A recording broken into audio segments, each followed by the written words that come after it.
ഹരേ കൃഷ്ണ. എല്ലാവർക്കും രഞ്ജിതാസ് ഡിവോഷൻസിലേക്ക് സ്വാഗതം. ദാരികവധത്തിൻ്റെ കഥ ഒന്ന് ഇവിടെ കേൾക്കാം. ഭദ്ര എന്നാൽ മംഗളകരമായത് എന്നും കാളി എന്നാൽ സമയത്തിൻ്റെ ദേവി എന്നുമാണ് അർത്ഥം. രൂപം ഭയപ്പെടുത്തുന്നതാണെങ്കിലും ഭക്തർക്ക് മംഗളം നൽകുന്ന ശക്തി സ്വരൂപിണിയാണ് ദേവി. ദുർഗ, കാളി, ഭദ്രകാളി എന്നിവരെല്ലാം വിവിധ കർമ്മങ്ങൾക്കായെടുത്ത ആദിപരാശക്തിയായ പാർവതീ ദേവിയുടെ രൂപഭേദങ്ങളാണ്. ദേവന്മാരും അസുരന്മാരും സ്ഥിരം യുദ്ധം ചെയ്തുകൊണ്ടിരിക്കുന്നതായി നമുക്കറിയാമല്ലോ. ഓരോ അസുരന്മാരും മരിക്കുമ്പോൾ അവരുടെ കുലഗുരുവായ ശുക്രാചാര്യർ അവിടെ വരികയും മൃതസഞ്ജീവിനി കൊണ്ട് ജീവിപ്പിക്കുകയും ചെയ്യും. മരിച്ചവർ എല്ലാവരും ജീവിക്കുന്നത് കൊണ്ട് ദേവന്മാർ എല്ലാ യുദ്ധത്തിലും പരാജയപ്പെടുന്നു. പരാജയപ്പെടുന്ന ദേവന്മാർ എല്ലാവരും മഹാവിഷ്ണുവിനെ കണ്ട് സങ്കടമുണർത്തിക്കും.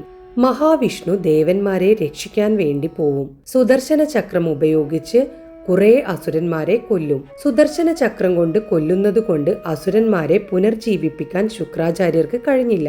ബാക്കിയുള്ള അസുരന്മാർക്ക് ഇത് കണ്ട് പേടി തോന്നും. അവർ വേഗം അവിടെ നിന്നും പോയി പാതാളത്തിൽ ഒളിച്ചു താമസിക്കും. മരിച്ച അസുര രാജാവിന്റെ പത്നിമാരായ ദാനവതിയും ദാരുവതിയും രാജ്യത്തിന്റെ രക്ഷയ്ക്ക് വേണ്ടി കുലഗുരുവായ ശുക്രാചാര്യരെ പോയി കണ്ടു. ശുക്രാചാര്യരുടെ ഉപദേശപ്രകാരം അവർ ബ്രഹ്മദേവനെ തപസ് ചെയ്തു. അവരുടെ തപസ്സിൽ സംപ്രീതനായ ബ്രഹ്മദേവൻ അവർക്ക് മുന്നിൽ പ്രത്യക്ഷപ്പെടും. വേണ്ട വരം ആവശ്യപ്പെടാൻ പറയുകയും ചെയ്യും. വംശം നിലനിൽക്കണമെന്നും മക്കളില്ലാത്ത അവർക്ക് വീരസന്താനങ്ങൾ ഉണ്ടാവണമെന്നും അപേക്ഷിച്ചു. അവർ ചോദിച്ച വരങ്ങൾ കൊടുത്ത് അവരെ അനുഗ്രഹിക്കുകയും ചെയ്യും. കുറച്ചു കാലം കഴിഞ്ഞ് അവർക്ക് പുത്രന്മാർ ഉണ്ടായി. ദാരുവതിയുടെ പുത്രന് ദാരുകൻ എന്നും ദാനവതിയുടെ പുത്രന് ദാനവൻ എന്നും പേരിട്ടു. ദാരുകൻ എന്ന പേര് പിന്നീട് ദാരികൻ എന്നായി. ദാരുവതിയുടെ തപശക്തി ദാനവതിയുടെ തപശക്തിയേക്കാൾ കൂടിയതുകൊണ്ട് ദാരികൻ കൂടുതൽ ബലവാനും പരാക്രമശാലിയുമായി. രണ്ടുപേരെയും ശുക്രാചാര്യർ ഓരോ വിദ്യകളും പഠിപ്പിച്ചു. യുദ്ധത്തിൽ അസുരന്മാർ മരിച്ചത് കാരണം അവിടെ പുരുഷന്മാരുടെ എണ്ണം കുറവും ധാരാളം വിധവകളും ഉണ്ടായിരുന്നു. വിധവകൾ ധാരാളം ഭർത്താക്കന്മാരെ സ്വീകരിക്കേണ്ടി വന്നു. അങ്ങനെ അവർക്കൊക്കെ മക്കളും ഉണ്ടായി. അങ്ങനെ അസുരന്മാർ വീണ്ടും നിറഞ്ഞു. ദാനവനും ദാരികനും അമ്മമാരുടെ ഉപദേശപ്രകാരം ബ്രഹ്മദേവനെ തപസ് ചെയ്ത് ഏറെ വരങ്ങൾ സമ്പാദിച്ചു.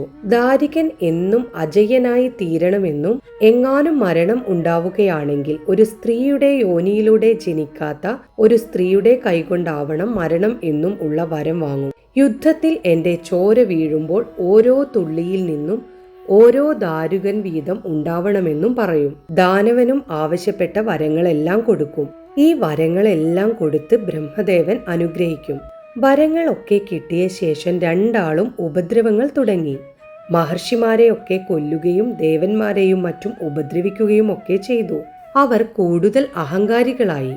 അസുര സ്ത്രീകളെ ഭാര്യമാരായി സ്വീകരിക്കുകയും സന്താനങ്ങൾ ഉണ്ടാവുകയും ചെയ്തു. അസുര ശില്പിയായ മയന്റെ മകൾ മനോദരിയെയും പത്നിയായി ദാരികൻ സ്വീകരിച്ചു. മേരുപർവ്വതത്തിന്റെ ഉത്തരഭാഗത്ത് സർവത്ര സ്വർണമയമായ ഒരു രാജധാനി മയൻ നിർമ്മിക്കുകയും അത് മരുമകനായ ദാരുകന് കൊടുക്കുകയും ചെയ്തു.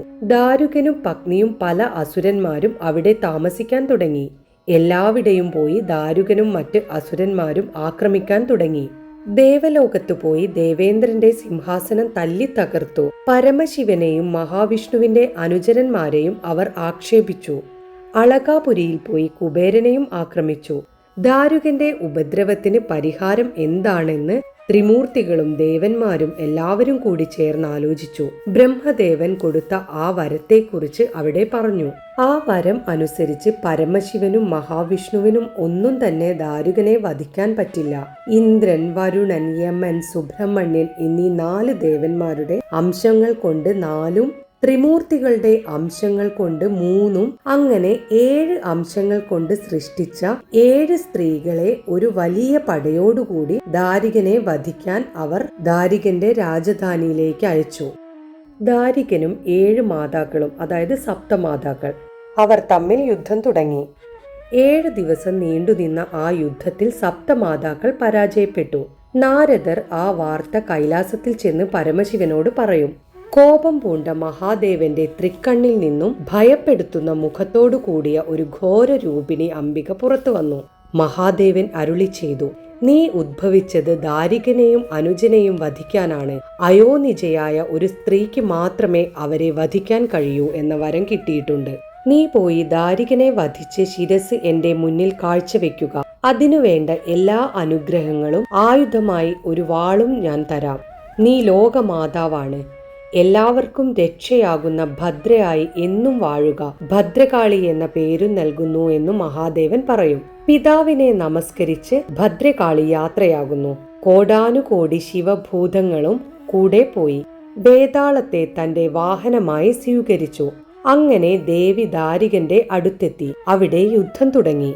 ദാരികന്റെ ശരീരത്തിൽ നിന്നും വീഴുന്ന ഓരോ തുള്ളി ചോരയിൽ നിന്നും പുതിയ ദാരികന്മാർ ഉണ്ടായി. അവരെയൊക്കെ വീണ്ടും കൊന്നു. വേതാളത്തെ ഒന്ന് നോക്കി ഭദ്രകാളി. ദാരികന്റെ ദേഹത്ത് നിന്നും ഒഴുകി വരുന്ന രക്തമെല്ലാം വേതാളം നക്കി കുടിച്ചു. താഴെ രക്തം വീഴാൻ വേതാളം അനുവദിച്ചില്ല. അപ്പോൾ പുതിയ ദാരികന്മാർ ഉണ്ടാവുകയുമില്ല. സൈന്യങ്ങളും ശിവഭൂതങ്ങളും ഘോരമായ യുദ്ധം തുടർന്നു. സൈന്യങ്ങളെല്ലാം യുദ്ധത്തിൽ പരാജയപ്പെട്ടു. ദാരികനും ഭദ്രകാളിയും തമ്മിൽ യുദ്ധം നടക്കുമ്പോൾ ദാരികന്റെ ഭാര്യയായ മനോദരി താൻ വിധവയാവാതിരിക്കാൻ ദുർഗാദേവിയെ ധ്യാനിച്ച് ഗൗരീവ്രതം ആചരിച്ചു. 3-ാം ദിവസം പാർവതീദേവി പ്രത്യക്ഷപ്പെട്ട് മറ്റൊന്നും ആലോചിക്കാതെ ഒരു പിടി മസൂരി വിത്ത് ദാനം ചെയ്തു. ചിലയിടങ്ങളിൽ പറയുന്നത് പാർവതീദേവി തന്റെ വിയർപ്പ് തുള്ളികളാണ് കൊടുത്തത് എന്നാണ്. അതുപോലെ ചില സ്ഥലങ്ങളിൽ പറയുന്നത് പരമശിവനെയാണ് ധ്യാനിച്ചത് എന്നാണ്. അതായത് ദാരികന്റെ ഭാര്യയായ മനോദരി. പാർവതീദേവി മസൂരി വിത്ത് ദാനം ചെയ്യുകയും ഇത് ആരുടെ നേരെ എറിയുന്നുവോ അവൻ വസൂരി രോഗത്താൽ മരണപ്പെടുകയോ മരിച്ചതിന് തുല്യമാവുകയോ ചെയ്യുമെന്ന് പറയും. ആ മസൂരി വിത്ത് ആരും കാണാതെ മനോദരി പടക്കളത്തിൽ ഭദ്രകാളിയുടെ നേരെ എറിയും. പെട്ടെന്ന് ദേവിക്ക് തളർച്ച വന്നു. പനിയും വന്നു. ദേഹത്ത് മുളച്ചു വന്ന കുരുക്കളുടെ വേദന കൊണ്ട് കാളി കഷ്ടപ്പെട്ടു. ദേവിയുടെ ബുദ്ധിമുട്ട് കണ്ട് ഭൂതഗണങ്ങൾ കൈലാസത്തിലേക്ക് പോവുകയും കൈലാസനാഥനോട് കാര്യങ്ങളെല്ലാം പറയുകയും ചെയ്യും. പരമശിവൻ പാർവതി ദേവിയെ വിളിച്ച് കുറച്ച് കാര്യങ്ങൾ പറയുന്നു. മനോദരിക്ക് നീ രോഗത്തിന്റെ വിത്തു ദാനം ചെയ്തത് കൊണ്ടല്ലേ ഇങ്ങനെയൊക്കെ സംഭവിച്ചത്. നിന്റെ വേറൊരു രൂപം തന്നെയല്ലേ ഭദ്രകാളി എന്ന് നീ മനസ്സിലാക്കണം. ഇതെല്ലാം പാർവതി ദേവിയോട് മഹാദേവൻ പറയും. കാര്യമറിയാതെ തനിക്ക് പറ്റിയ അബദ്ധം ഓർത്ത് പാർവതീദേവി വിഷമിക്കുകയും ഇതിൽ നിന്നും എങ്ങനെ കാളിയെ മോചിപ്പിക്കണമെന്ന് ചിന്തിക്കുകയും മന്ത്രശക്തിയും ദിവ്യത്വവും ഉള്ള ഒരു മൂർത്തി ഉണ്ടാവണമേ എന്ന് ധ്യാനിച്ചുകൊണ്ട് മഹാദേവന്റെ കണ്ഠത്തിൽ കെട്ടിപ്പിടിച്ച് കരയുകയും ചെയ്തു. പാർവതീദേവിയുടെ പ്രാർത്ഥന ഫലിച്ചു. പെട്ടെന്ന് ഒരു മൂർത്തി മഹാദേവന്റെ കണ്ഠനാളത്തിൽ നിന്നു ജനിക്കുകയും ചെവിയിൽ കൂടി പുറത്തു വരികയും ചെയ്തു. അപ്പോൾ തന്നെ വളർന്ന് വലുതായ ആ മൂർത്തിയിൽ ഒരു പ്രഭ ഉണ്ടാവുകയും ചെയ്തു. മൂർത്തിയോട് പരമശിവൻ പറയും, ദാരികന്റെ താവളത്തിൽ പോയി യുദ്ധം ചെയ്ത് തളർന്നു നിൽക്കുന്ന ഭദ്രകാളിയുടെ ദേഹത്ത് വന്നിട്ടുള്ള വസൂരിക്കുരുക്കളെ നശിപ്പിക്കണം. അതിനുള്ള ശക്തികളെല്ലാം ഞാൻ ദാനം ചെയ്യുന്നു. ആ മൂർത്തിയാണ് ഘണ്ടാകർണൻ. ഘണ്ടാകർണൻ പടക്കളത്തിൽ എത്തി ഭദ്രകാളിയുടെ ശരീരത്തിലെ കുരുക്കളെ തടവി ആശ്വസിപ്പിച്ചു. മുഖത്ത് തടവിയില്ല. മുഖത്തുള്ള കുരുക്കൾ അവിടെ തന്നെ നിൽക്കട്ടെ എന്നും അത് ഭദ്രകാളിക്ക് ഒരു അലങ്കാരമായി തീരട്ടെ എന്നും അനുഗ്രഹിച്ചു. ഇനി മുതൽ ഭദ്രകാളിയെ സേവിക്കുന്നവർക്കും എന്നെ പൂജിക്കുന്നവർക്കും വസൂരി രോഗം കൊണ്ടുള്ള ആപത്ത് വരികയില്ല എന്ന് ഘണ്ടാകർണൻ അനുഗ്രഹിച്ചു. ലോകത്തിൽ മസൂരിയുടെ ദേവത താനാണെന്നും തന്നെ ഭജിച്ചാൽ ഈ രോഗം ബാധിക്കുകയില്ല എന്നും ദേവി അരുളി ചെയ്തു. കാളി സുഖം പ്രാപിച്ച ശേഷം പൂർവാധികം ശക്തിയോടെ യുദ്ധം തുടങ്ങി. ദാരികൻ തോറ്റ് ഓടാൻ തുടങ്ങി. അപ്പോൾ ദേവി തന്റെ തലമുടി അഴിച്ച് അത് വെച്ച് സൂര്യനെ മറച്ചുവെച്ചു. അതോടെ എല്ലാവിടെയും ഇരുട്ടായി തീർന്നു. ഇരുട്ടിൽ എങ്ങോട്ട് ഓടി രക്ഷപ്പെടണം എന്നറിയാതെ ദാരികനും ദാനവനും ആകെ കുഴങ്ങി. ആ ഒരു സമയത്ത് ഭദ്രകാളി ദാരികനെ എടുത്തു മടിയിൽ വെച്ച് ദാരികന്റെ കഴുത്തറുത്തു. ദാനവനെയും വധിച്ചു. പിന്നീട് അഴിഞ്ഞുകിടന്ന തലമുടി ദേവി കെട്ടിവെക്കുകയും ചെയ്തു. അപ്പോൾ എല്ലാവിടെയും വെളിച്ചം വന്നു. ബാക്കിയുണ്ടായിരുന്ന അസുരന്മാർ ഓടിപ്പോയി. ശിവഭൂതങ്ങൾ ദാരികന്റെ കൊട്ടാരവും കോട്ടമതിലുമൊക്കെ തല്ലി തകർത്തു.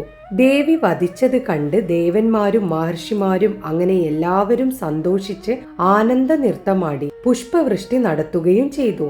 ദേവി ദാരികന്റെ കുടൽമാല എടുത്ത് കഴുത്തിലണിഞ്ഞു. പിന്നീട് ദേവി ദാരികന്റെ ശിരസ്സും കയ്യിലെടുത്ത് മഹാദേവനോട് പറഞ്ഞ വാക്ക് പാലിക്കാൻ നേരെ കൈലാസത്തിലേക്ക് പോയി. പരമശിവന്റെ മുന്നിൽ ശിരസ് കാഴ്ചവെച്ചു. പാർവതീദേവിയും മഹാദേവനും ഭദ്രകാളിയെ അനുഗ്രഹിച്ചു. എന്നിട്ട് പാർവതീദേവി പറഞ്ഞു, നീ എന്നും മംഗളദായിനിയായി തീരട്ടെ എന്ന്.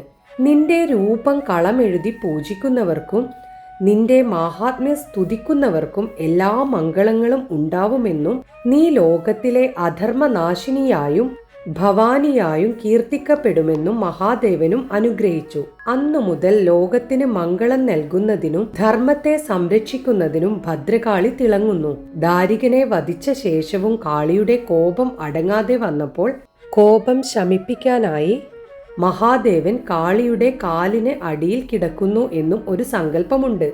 കാളിയുടെ കയ്യിലോ അല്ലെങ്കിൽ അടുത്തോ കാണാറുള്ള ദാരികന്റെ തലയോടോ തിന്മയുടെ നാശത്തെയാണ് സൂചിപ്പിക്കുന്നത്. എല്ലാവർക്കും എല്ലാ നന്മകളും നേരുന്നു. എല്ലാവർക്കും ദേവിയുടെ അനുഗ്രഹം ഉണ്ടാവട്ടെ.